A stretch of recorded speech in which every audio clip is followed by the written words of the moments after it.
Welcome back to Farm and Hammer, everyone. We have got a busy morning. First thing on the list is to load up some pigs and take them to the butcher. So we've got two going to the butcher this morning, and then after I get home, I need to go get some free pig food. So guys, this is the current setup. We had to move our electric wires so we could back the trailer in. Got these pallets here to keep them from going under the gate, and got their water, of course. So we backed the trailer up and all the pigs went in on the first try, which is great. So the last 2 days they've been getting fed in the trailer. We had a step there, and of course they pushed it out, so they just crawl in there right now. But the plan for today, I'm gonna take a bucket in the trailer, feed them, probably get all of them in there, and then I'm gonna try to let the ones out that are not going to the butcher and hopefully not have any trouble. I'm by myself this morning, so honestly the two are butchering, which is that one and that one. They're not as big as this gilt here or that gilt, but they'll still make some good pork. They probably weigh 250 pounds, so definitely not small. First thing I need to do is turn this electric fencer off, because I'm going to be touching the electric fence to get the trailer door closed, so I don't want to get shocked in the process.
Fence goes back on.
it's going to be hot today, I am going to give them a couple buckets of water in their wallow, give them something to cool off in. Then we'll be off to the butcher.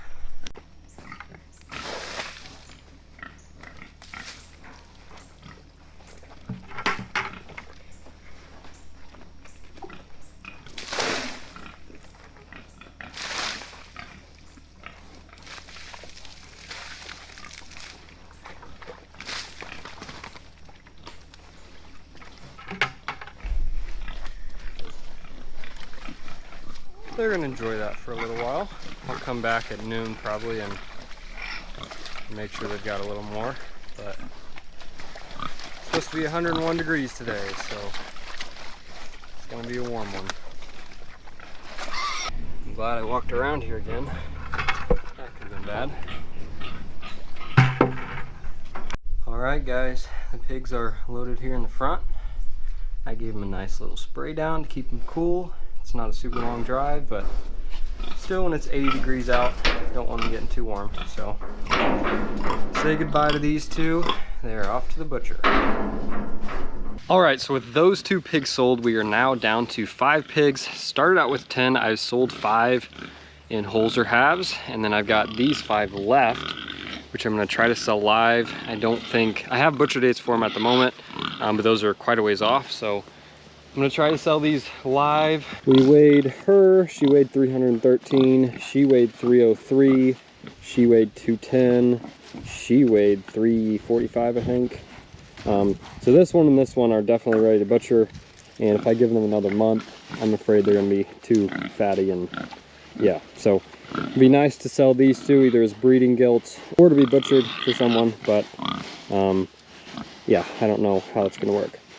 But I started out with 10 pigs, and in this video I'm going to tell you how I was able to feed these 5 plus 5 other pigs and raise them on free feed. As any of you farmers know, feed, fuel, everything is high this year, and I really didn't want to spend that kind of money on corn to feed these pigs, because I knew my profit margin wasn't going to be huge, and if I spent a whole bunch of money on feed, I wouldn't be making anything after raising these pigs for 7 or 8 months. So before we get into that, I've actually got another trailer load of free pig food I got to get unloaded, and then we'll talk about how I get all of this food for free to feed my pigs.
So yes, the pallets that you see here, they're all produce, fruit, vegetables, a lot of lettuce, tomatoes, apples, corn, cucumbers, peppers, and then a whole lot of bananas. Of course, the pigs don't like all of the produce in here. They don't like to eat bananas, even the fresh ones. They don't like to eat the apples. They occasionally will eat one, but the pigs really like watermelon. They like cantaloupe, they like honeydew, all of the melons they're big fans of. And they also really like the papayas, but they'll eat the lettuce. They really like corn cobs if I can get enough of them in a pallet. But yeah, there's just a whole variety, and I never know what I'm going to get for the week. Produce isn't the only thing I get for free. I also used to get a whole lot of dry goods, is what they called them. They were expired snacks, protein powders, expired crackers, chips, anything like that. That's what they called dry goods, and I would also get a couple pallets of them a week. So pretty much whatever they had available is what I would get. The really good pallets I got were actually milk. And when I got these pigs, it was winter, so the milk was great. So I got a whole pallet of, I don't know, 60 to 80 gallons of milk.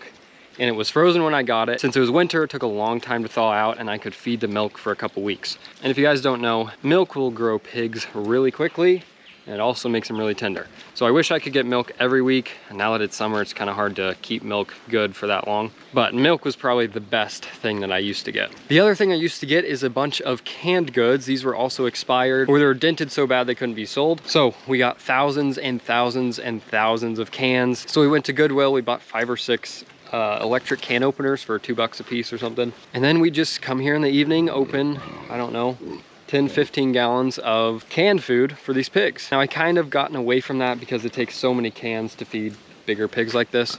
But when they were little, it was a great feed source. They didn't go bad in the heat. You could kind of just let the cans sit there till you're ready to use them. Sure, we got all the food out of the cans, but I also had to get rid of the cans themselves. So we had, I think, 6 or 7 pallets worth of tin cans that we had thrown in the pallets that they came in. And then I dumped those into the dump trailer, took them to the scrap metal yard, and they brought, I think, 9 or 10 cents a pound, and there was 570 some pounds worth of cans. So I made 50 some bucks, which isn't a lot. I paid for my gas to get there.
So got them all loaded up. You can see the trailer is dripping. I'm gonna probably tilt the trailer just a little bit to make sure all the water gets out. And then these are gonna sit here for a couple hours like that, and then I'll be taking them to dump them off at the metal recycling place. And the one thing about getting those pallets, the place I was getting them from, which I'll tell you in a second, they sorted pallets based on what animals they were going to feed. So they had a number of pig growers, and so they would sort pallets of produce and things that were only fit for pigs. They didn't put any meat in these pallets, at least they weren't supposed to. Obviously no trash, no plastic, nothing like that. It's supposed to be just produce and things that pigs could eat. They also sorted pallets for people with cows that were feeding stuff. And then the cans, they didn't really sort, they just threw all the bad cans in one pallet. And so with that, we also got expired cans of dog food, a bunch of tuna, a bunch of chicken. The tuna and chicken we'll feed to our cats. We haven't had to buy cat food to feed our cats for 7 or 8 months. They're just eating canned tuna, salmon, and chicken. So they're happy about it, we're happy too. It's free feed for them as well. But yeah, that pretty much sums up the types of food I've been getting to feed these pigs for free. Now that I've told you all that, let's talk about where I got this stuff and how you can get some as well. So all of these pallets, they came from a big food pantry. So that may surprise some of you, but they get all of this produce and all the cans and all of this food from grocery stores, local grocery stores. Produce that's started to turn brown, or maybe it's just a little too old.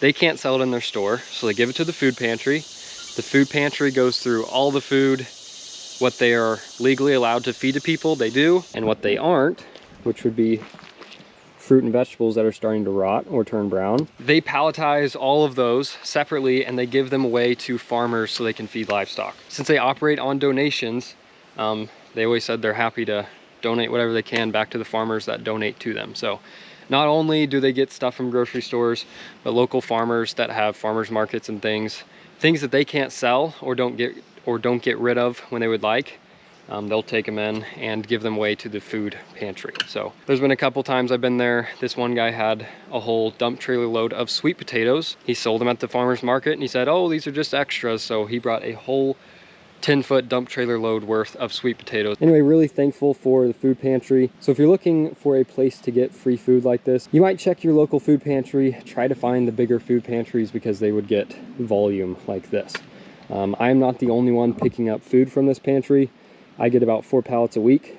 I think there's 5 or 10 other people that are getting the same amount a week. So the bigger the food pantry, the better. They probably have more options and more food to give away. The other place you could look is grocery stores that maybe don't have a food pantry to give old food to. I also get bread pallets, so you might be able to check local bakeries, things like that. See if they have some old food that they can't sell that they'd be happy to get rid of. A lot of them have to pay to throw it in a dumpster, so they might as well just give you the bag of rotten food and you can take it and feed your pigs. Now, I do have to drive probably about 30 minutes to get to this place. And this year with fuel, it was pretty expensive to drive there once a week and pick up the food and bring it home.